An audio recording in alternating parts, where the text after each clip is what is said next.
Goats, greatest of all time.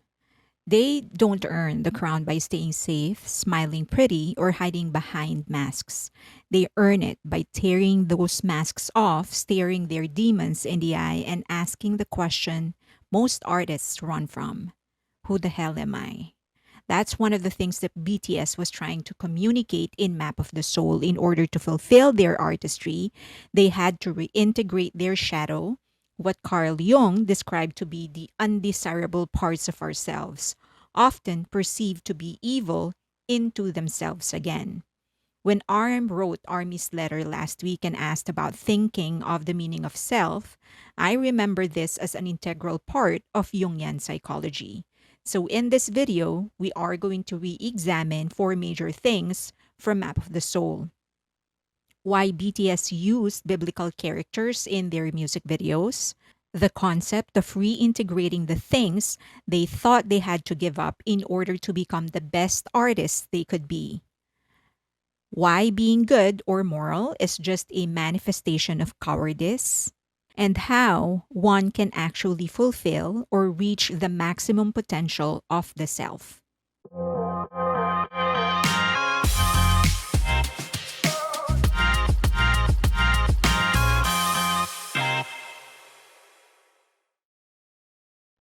Let's just quickly go through the things that we already know. ARM's intro titled Persona is the social mask an individual presents to the world, which is distinct from their true self. Suga's interlude Shadow is the fears, ambitions, often the things that we deem to be undesirable or even evil. We try to repress these things. J-Hope's ego is the part of the psyche that is aware of itself and the outside world, functioning as the center of conscious experience. And probably the second most popular application of Jungian psychology in Map of the Soul is the creation of two music videos for each song. Black Swan had two music videos. And the same thing is true for On. That represents the outer self and the inner self. If you haven't seen an analysis of these two songs and their music videos, let me know, but there's a lot of them who actually already analyzed them. Jung and the Bible. Jung was asked if he believed in God, and his response was, I don't believe, I know. He said he personally experienced the reality of God as an inner presence in dreams and visions, specially recorded in the Red Book. He didn't try to prove God scientifically, though. He treated God as a psychic fact, something the unconscious produces that feels more powerful than the ego. In other words, it's within us, it's in all of us. This is why he saw religious experiences, symbols, and rituals as psychologically healing, because they help the ego relate to the vast mysteries of the unconscious. For Jung, a real God image must include both light and dark, mirroring the wholeness of the self. That connects the biblical references BTS used in their music videos. Jung himself referenced the Bible a lot. He believed biblical characters contained universal symbols that reflect deep psychic truths. Jungkook as Elijah. In Jung's visionary journal, The Red Book, Elijah appears as a guide figure. Jung experiences Elijah as a kind of an inner prophet, a voice of deep unconscious wisdom. V as Christ. Jung saw Jesus as the living symbol of the self, the archetype of wholeness, the union of human and divine, conscious and unconscious. Jimin as David. For Jung, King David illustrates the paradox of the archetype. He is both chosen by God and deeply flawed. His sins with Bathsheba, his struggles as a father and king. This fits Jung's view that archetypes always include light and shadow, good and bad. RM as Noah. The ark represents the containing principle of the psyche, a vessel of safety carrying the seeds of future life through chaos. In Jung's terms, the ark is like a mandala, a symbol of order and wholeness that preserves life during psychic disintegration. J Hope as the angel that guided Elijah. The angel feeding Elijah represents an inner psychic force of renewal that appears spontaneously in dreams, vision, and crisis. In Jung's language, when an ego, represented by Elijah, collapses, the self sends a compensating symbol, like an angel with food, to restore balance.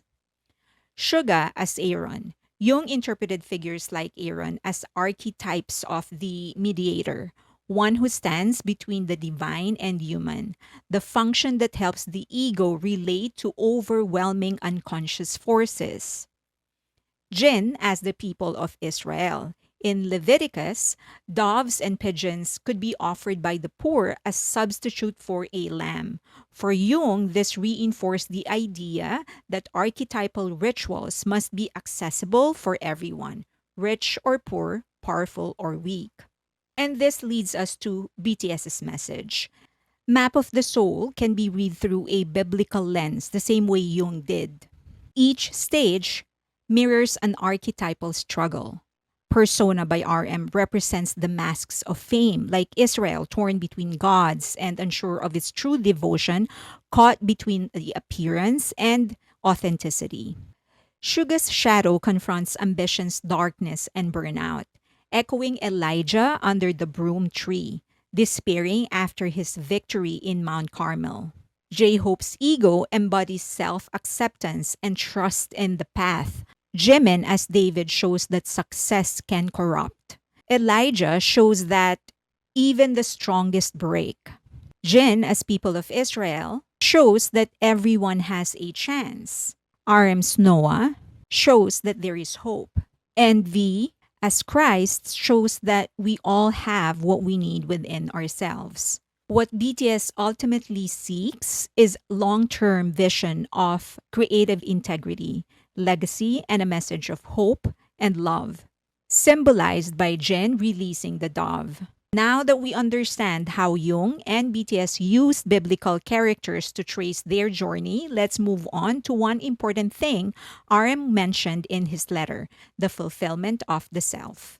Suga embraces his shadow. Suga's video references Exodus. The Israelites were actually asked to mark their doorframes with the blood of a lamb so that the angel of death will pass over their houses during the final plague in Egypt. God was saying, be good or die. In Jung psychology, though, he does not propose abandoning your shadow or what people perceive to be the evil part of themselves. What Jung endorses is for us to embrace our shadow. In the letter, RM was thinking about the concept of self, and he said that according to scientists, it's the sum of electrical signals in our brain. According to Buddha, it's the result of flow and interconnected causes, that self is an illusion. And that made me go back into Map of the Soul. And of course, in Jungian psychology, Jung actually has a different concept and a different proposition. So there are two contradicting ideas or concepts. One of which is that if you want to actually become the better version of you or become the best version of yourself, you need to let go of problematic parts of yourself, anything undesirable, evil, the monster in you, anything bad. You need to burn all of those things and go through some sort of a phoenix like transformation. Once you burn all of those things, then you're a better version of yourself. Now, what Jung is actually proposing is the exact opposite. He's saying that once you mature, you are going to reincorporate lost aspects of yourself, and most of that will be your shadow. And he's saying that you should not even let it go in the first place. Allow your shadow, the monster, the evil in you, to surface, and coexist with ego and persona. But instead of just letting it loose, discipline it and port that towards something beneficial. Like the greats, Michael Jordan, Einstein, they became excellent at their craft because they allowed and nurtured they allowed their shadow to surface and nurture that. So, for example, aggression or greed to win and the desire to become the best. Instead of just going into the streets and just fighting everybody, Michael Jordan actually poured all of that into his sports. And instead of cowering and being ashamed because people think he's crazy or weird, Albert Einstein actually just nurtured all of those weird ideas, and that allowed him to come up with concepts and ideas and answers to questions we're not even asking, but actually need. So if you go back into the music video, this was actually one thing very clear in Suga's music video. Towards the end, in the beginning, he was talking about I want to be a rock star, I want to be rich, framing all of that greed and that ambition to be his shadow, the monster in him. But as he goes through the song at the end, instead of saying, okay, I'm going to let go of this, he actually embraced it. That's why he went on stage and he sang to himself. He sang the same thing, that I want to be rich, I want to be a rock star. So he embraced his shadow. And if you would remember, there was this scene where he was actually moving through the hallway. And as he was walking, the doors were closing. Now, what this scene means is that Suga, by embracing his shadow, didn't just save himself from the plague, he was also saving everybody else. That's why the doors were closing. That's number one. Number two, he wasn't just the one who needed protection from the plague. He was also the plague. He was also the killer. He was the one who was murdering or harming all of these people.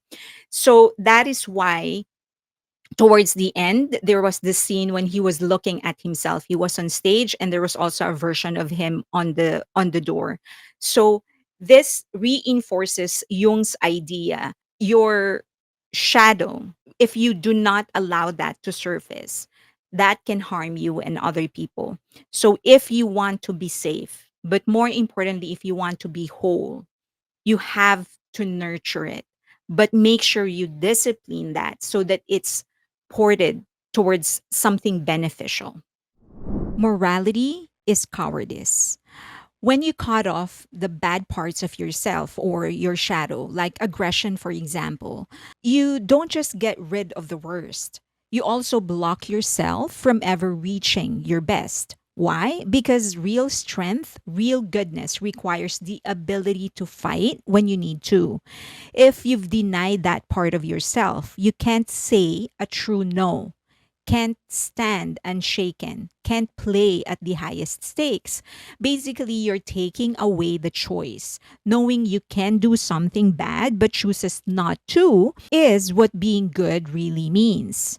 Freud thought morality was just the superego choking the id into submission, but Jung saw it differently. You don't bury your dark impulses, you train them. It's like a hockey player. Raw aggression is dangerous, but disciplined aggression is what makes them powerful and skilled. Same goes for sexuality. Just being innocent because you're too scared or repressed to act isn't moral, it's avoidance.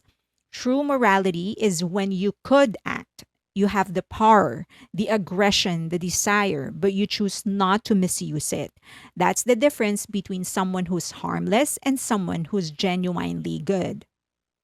J Hope's ego envy. In J Hope's ego music video, he goes back to everything he went through from the beginning. Scrolling through the different music videos and using the same production design on some of the most important characters he took on in their narratives. Towards the end, he is shown entering a door, and the final shot reveals him on top of the city. This is consistent with what Jung proposed, that as you mature, you shouldn't let go of the bad or the undesirable or what people perceive to be evil. Whether that's an experience or a part of yourself, you have to take those and discipline that in order to move forward. If hyper simplified morality stops you from tapping into your deeper recesses of your personality, then simplified personality stops you from tapping into the deepest potential that you have. So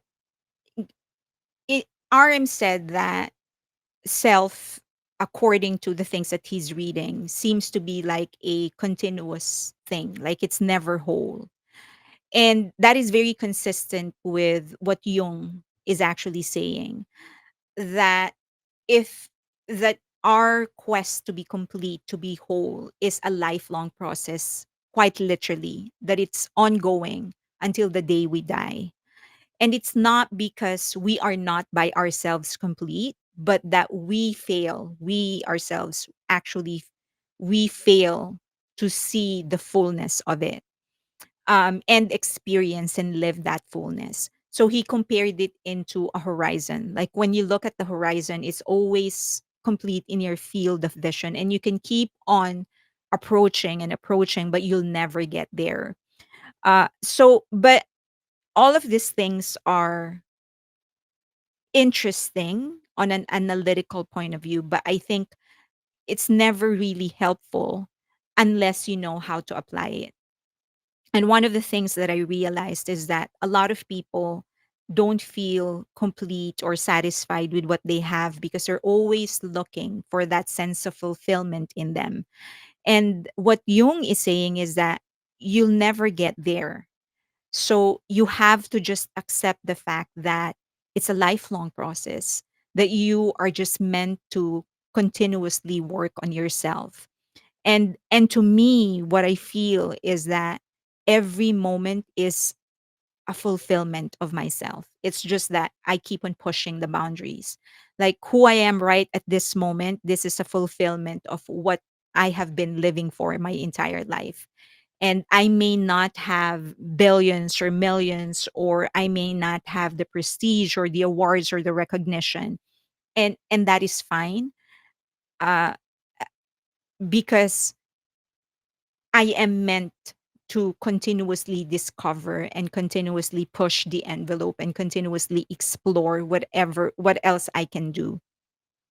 But this moment right here, I should be happy with it because this in itself is an end. So I think that is his entire point, that a lot of people get lost because we're continuously looking for that sense of fulfillment, that permanent happiness. And what he's saying is that you'll never get there. That's just how life is. You're forever exploring, forever journeying towards an end you can't even exactly pinpoint. And that is me geeking out with you, and I hope you appreciated that. If you have inputs, let me know. I would love to hear your thoughts. That's blame RM. He just pushed me into this rabbit hole. So okay. Um I hope you appreciated that. If you do, please like the video. Even if you don't like it, just please like the video as well. uh, Also, you should be seeing a QR code on the side right now on your screen. Please consider donating to the channel. Everything is going towards our quest to make this channel and make this brand better.